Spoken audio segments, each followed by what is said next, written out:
Hello, I'm Haspa with WTI, and as a makeup enthusiast, I always want to choose a good foundation that will look good on my skin. And this one from Maybelline, I love. This is the Fit Me Matte Plus Poreless Liquid Oil-Free Foundation, and this one is in the shade 332.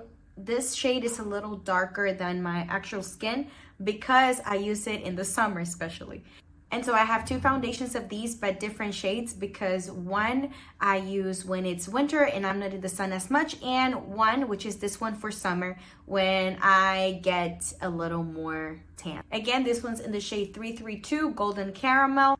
This foundation has that thing that makes my skin look like if I had some powder on, but I don't, and that's something I really love about it. I've used this foundation ever since I started wearing makeup, which was a long time ago. And it's still the one I get because it does the job. It doesn't give me any acne, and this one's medium coverage, and it's not too thick but not too liquidy either, so it's very easy to apply on your skin. Sometimes apply it with a brush or a beauty blender, and both ways are just great. And yeah, I just love the finish of this foundation, and I hope you can try it too. And yeah, that's my point of view.